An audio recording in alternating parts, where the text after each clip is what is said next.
नारे हम्द।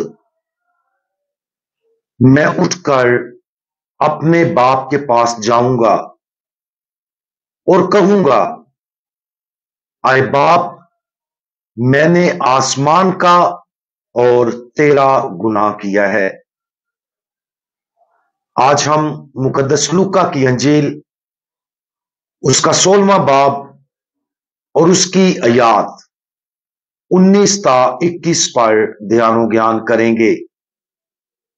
और आज हम एक जबरदस्त तजाद इसके बारे में सुनेंगे। एक दौलतमंद आदमी था जो अरगवानी और महीन कपड़े पहनता और हर रोज ऐशो इशरत करता था।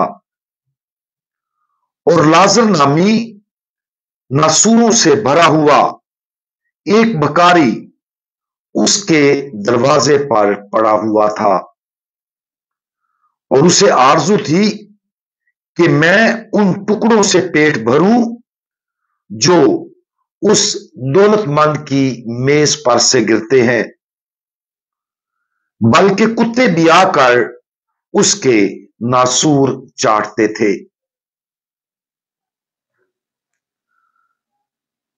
आज की इस कहानी के इतने ताकतवर होने की एक वजह अमीर आदमी और लाजर के दरमियान वाजे वजाहती तजाद है। उसका ना सिर्फ तजाद ऊपर दिए गए इक्तबास में नजर आता है, बल्कि ये उनकी हर जिंदगी के हतमी नताइज में भी नजर आता है।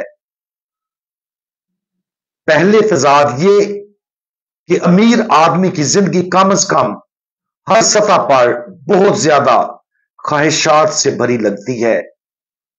वो अमीर है, उसके पास रहने के लिए घर है, उम्दा लिबास जेब तन करता है और हर रोज खूब खाता है।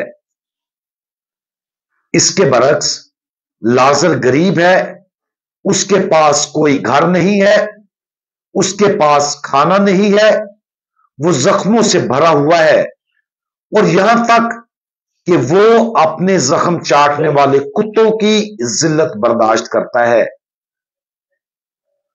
हम इन दोनों में से किसको तरजीह देंगे? इस सवाल का जवाब देने से पहले दूसरे तजाद पर गौर करें। जब वो दोनों मरते हैं तो वो बहुत मुख्तलिफ अब्दी किस्म का तजर्बा करते हैं। जब गरीब आदमी मरा तो फरिश्तों ने उसे ले जाकर इब्राहिम की गोद में पहुंचा दिया, और जब अमीर आदमी मरा तो वो आलमे असफल के मुसलसल अजाब में था। तो फिर हम इनमें से किसको तरजीह देंगे? जिंदगी की सबसे पुरकशिश और फरेब देने वाली हकीकतों में से एक दौलत, ऐशो इशरत और जिंदगी की उम्दा चीजों का लालच है। अगरचे मादी दुनिया बजाते खुद बुरी नहीं है, लेकिन अपने अंदर बहुत सी आजमाइशों को लिए हुए है। दर हकीकत इस कहानी से और इस मौजू पर खुदावंद यीशु मसीह की बहुत सी दूसरी तालीमात से वाज़ेह है कि दौलत के लालच और रूह पर इसके असरात को नजरअंदाज नहीं किया जा सकता। जो लोग इस दुनिया की चीजों से माला माल होते हैं, वो अक्सर दूसरों के लिए जीने की बजाय अपने लिए जीने के लालच में मुब्तला होते हैं। जब किसी के पास इस दुनिया की तमाम आसाइशें मौजूद हों तो उन राहतों से लुत्फ अंदोज होना जिस तरह आसान है, उसी तरह दूसरों को नजरअंदाज करना भी उतना ही आसान है। और यह वाज़ेह तौर पर दौलतमंद और लाजर के दरमियान तजाद है। गरीब होने के बावजूद यह वाज़ेह है कि लाजर उन चीजों में अमीर है जो जिंदगी में अहम है। इसका सबूत उसके अब्दी अनाम से मिलता है। वाज़ेह रहे कि अपनी मादी गुर्बत में वो मोहब्बत और खैरात से माला माल था। जो शख्स दुनिया की चीजों से माला माल था, वो खैरात और मोहब्बत में वाज़ेह तौर पर गरीब था, और इस तरह अपनी जिस्मानी जिंदगी से महरूम होने पर उसके पास अपने साथ ले जाने के लिए कुछ नहीं था, ना मोहब्बत, ना खैरात, बल्कि कुछ भी नहीं। आज उस ख्वाहिश पर गौर करें जो हम जिंदगी में हासिल करना चाहते हैं।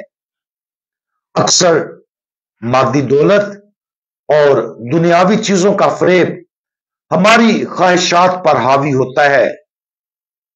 दरहकीकत जिनके पास बहुत कम है, वो भी आसानी से उन गैर सेहत बख्श ख्वाहिशात का शिकार हो सकते हैं। इसकी बजाय सिर्फ उस चीज की ख्वाहिश करें जो अब्दी है। खुदा की मोहब्बत और पड़ोसी की मोहब्बत की तमन्ना करें। इसको अपनी जिंदगी का वाहिद मकसद बनाएं, और जब इस दुनिया में हमारी जिंदगी मुकम्मल हो जाएगी तो लाजर की तरह हमें भी फरिश्ते बाप इब्राहिम की गोद में ले जाएंगे। हम दुआ मांगें। हकीकी दौलत के मालिक खुदावंद, आपने इस दुनिया में गरीब रहने का इंतखाब हमारे लिए इस बात की इलामत के तौर पर किया कि हकीकी दौलत मादी दौलत से नहीं बल्कि मोहब्बत से आती है। हमारे खुदावंद, हमारी मदद करें कि हम आपको पूरे दिल, जान और ताकत से प्यार करें, और अपने पड़ोसी से उसी तरह मोहब्बत करें जैसे आप उनके साथ करते हैं। हमें हिकमत अता फरमाएं ताकि हम रूहानी दौलत को अपना वाहिद मकसद बनाएं, ताकि अब्दी जिंदगी में हम उनसे लुत्फ अंदोज हो सकें। खुदावंद यीशु मसीह, हमारा भरोसा आप पर है। आमीन।